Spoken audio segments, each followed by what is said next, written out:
তুই জানিস তো কলকাতার ওই পুরনো জুট কারখানাটা, যেটা 20 বছর আগে হঠাৎ বন্ধ হয়ে যায়? হ্যাঁ, শুনেছি নাকি সেখানে একটা বড় দুর্ঘটনা হয়েছিল। দুর্ঘটনা না, বলা হয় ওটা ছিল অভিশাপ। সেই রাতে কারখানার ভেতরে 15 জন শ্রমিক আটকে পড়ে। আগুন লেগে যায় হঠাৎ, কিন্তু অদ্ভুত ব্যাপার হলো আগুন লাগার কোনো কারণ আজও কেউ জানে না। মানে শর্ট সার্কিট কিছুই না? না, রিপোর্টে লেখা আননোন কজ। আর তারপর থেকেই ওই কারখানাটা পুরোপুরি বন্ধ হয়ে যায়। আমরা 4 জন বন্ধু চ্যালেঞ্জ নিয়ে ঢুকেছিলাম ওই কারখানার ভেতরে। রাত তখন প্রায় 1টা। তুই পাগল নাকি? ওই জায়গায় রাতে যায় কে? শোন আগে, ভেতরে ঢুকেই একটা অদ্ভুত গন্ধ, জ্বলা লোহা আর পোড়া মাংসের মতো। ইস, তারপর?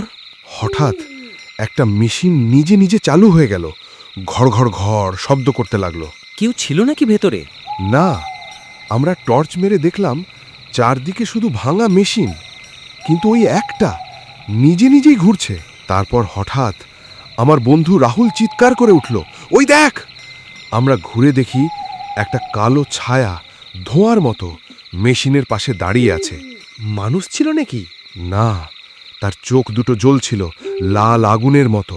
হঠাৎ চারদিকে আগুনের গন্ধ বেড়ে গেল, আর আমরা শুনতে পেলাম অনেকগুলো লোক একসাথে চিৎকার করছে, বাঁচাও, দরজা খোলো! মানে সেই শ্রমিকরা? হ্যাঁ, মনে হচ্ছিল ওই রাতটা আবার রিপিট হচ্ছে।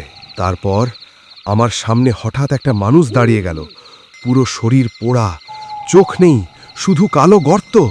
সে ধীরে ধীরে বলল, আমাদের বের হতে দাও। তারপর তুই কি করলি? আমি দৌড়াতে শুরু করলাম, কিন্তু যতই দৌড়াই একই জায়গায় ফিরে আসছি। শেষে আমরা একটা দরজা দেখতে পেলাম, দৌড়ে বের হয়ে এলাম। কিন্তু কিন্তু কি? আমরা 4 জন ঢুকেছিলাম, কিন্তু বের হলাম 3 জন। কি বলছিস? কে নেই? রাহুল। আর সবচেয়ে ভয়ঙ্কর কথা জানিস, পরের দিন লোকাল লোকেরা বলল ওই কারখানা থেকে কেউ কখনো কিছু নিয়ে বের হতে পারে না।